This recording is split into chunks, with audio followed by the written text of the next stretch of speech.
Mulai action. Assalamualaikum warahmatullahi wabarakatuh. Rekan pemirsa sekalian, selamat berjumpa dalam Bincang Aktual bersama saya Sabto Waluyo. Kita berkunjung ke daerah yang cukup jauh ini, Betul. ke Kota Mataram, Kota ya, Mataram, di NTB, Provinsi Nusa Tenggara Nusa Tenggara Barat. Barat. Kita disambut oleh seorang tokoh masyarakat Mataram, Tuan Guru Haji Abdul Manan. Ya. Terima kasih. Terima kasih. Assalamualaikum. Waalaikumsalam warahmatullahi wabarakatuh. Sehat kabarnya Tuan Guru? Alhamdulillah. Wah. Sehat. Istilah Tuan Guru itu khas ya di Mataram atau NTB, ya? Betul. Ya, ada kekhasan kata Tuan Guru itu. Tapi di beberapa daerah juga kita dengar ada kalimat Tuan Guru.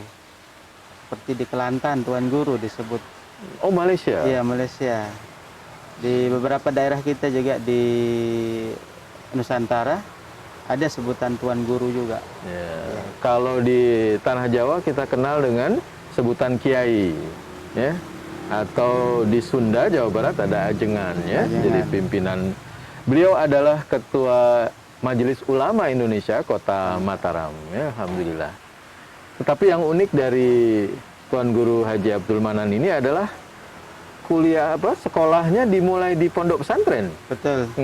Semua dari tingkat dasar, ya, artinya lebih kepada membahasakan itu sekolah-sekolah yang berbasis pesantren, ya.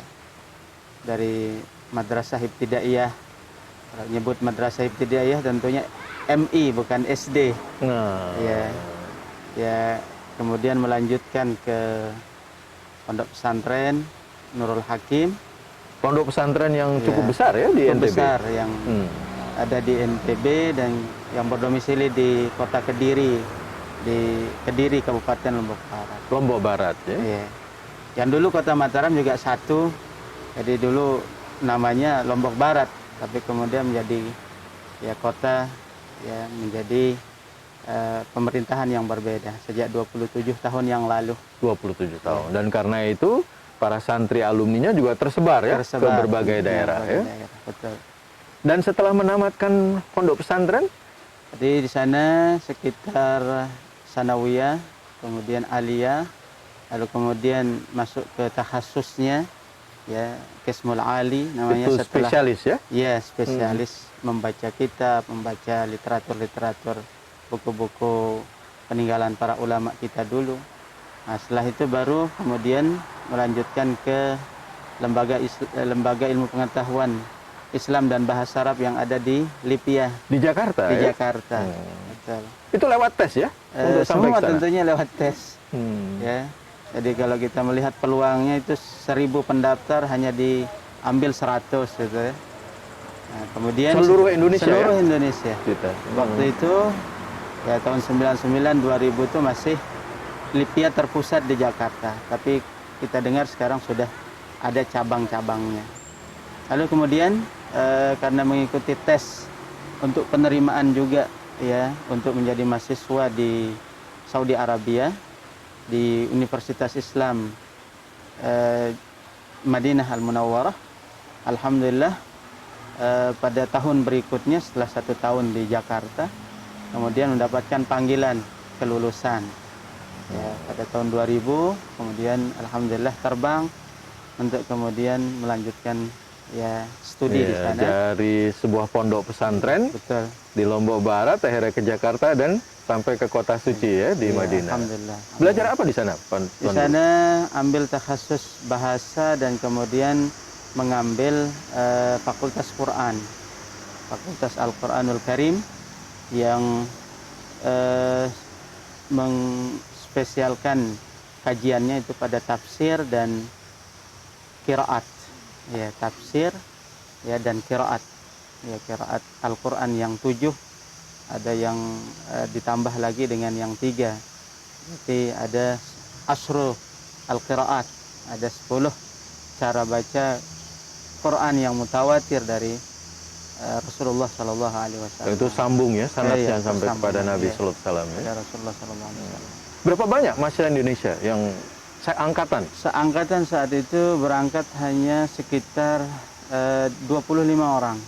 25 orang. Dari Yang ribuan lulus, mahasiswa iya. seluruh dunia ya? Ya, 25 yang lulus dari Indonesia. 30 ya, lulus, dan kemudian setelah tes kesehatan ada apa namanya berkas-berkas yang disiapkan, ada yang kemudian tidak lolos pada administrasinya kembali karena cukup ketat untuk kemudian masalah kesehatan, ya, penyakit menular. Jadi penduduk yang atau warga yang ingin masuk ke Saudi Arabia itu sangat ketat kesehatannya, vaksin dan yang lainnya, ya. Jadi kalau penyakit menular, beberapa penyakit itu langsung tidak boleh warga asing untuk tinggal di sana. Ya, dan yang Iya. menarik berarti kualitas anak muda NTB Indonesia bisa nembus ya. Alhamdulillah, ya, Persaingan yang ketat saya itu. sangat bersyukur. Dan salah satu Iya. fakultas yang berat kalau Al-Quranul Betul, Karim ya. betul.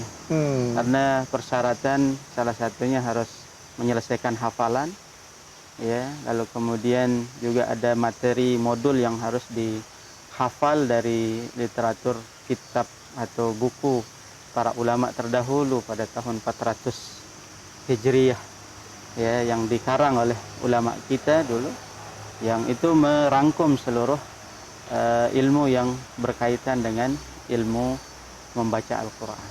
Ya, setelah belajar kuliah di sana selesai balik ke kota Mataram. Langsung ya? alhamdulillah, ya, berniat untuk kemudian mengamalkan ilmu, lalu kemudian berdakwah dari sisi dakwah, ya, bersama masyarakat, membangun masyarakat, sampai kemudian kepercayaan orang-orang tua kita dari kalangan guru, para ulama yang ada di kota Mataram memberikan amanah untuk menjadi ketua MUI, ya, di kota Tahun Mataram. berapa itu?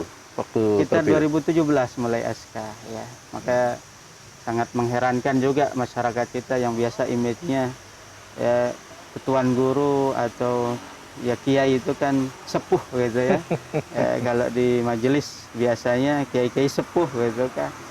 Tapi inilah mungkin inovasi kita, ya, keberadaan para tuan guru kita tetap dalam konteks mereka sepuh untuk kemudian kita layani. Nah, ini kan masalahnya adalah sebuah administrasi saja untuk kemudian kita lebih mendekatkan diri kepada masyarakat dengan program-program yang menyentuh, dengan berpartner dengan pemerintah, lembaga-lembaga yang lain. Karena ini perlu energik, ya, perlu jalan, perlu mobilisasi yang cukup, apalagi keberadaan kita di kota, ya, bukan di. Jadi regenerasi dari kalangan ulama ya, Insya Allah, dari ya. kalangan tuan guru.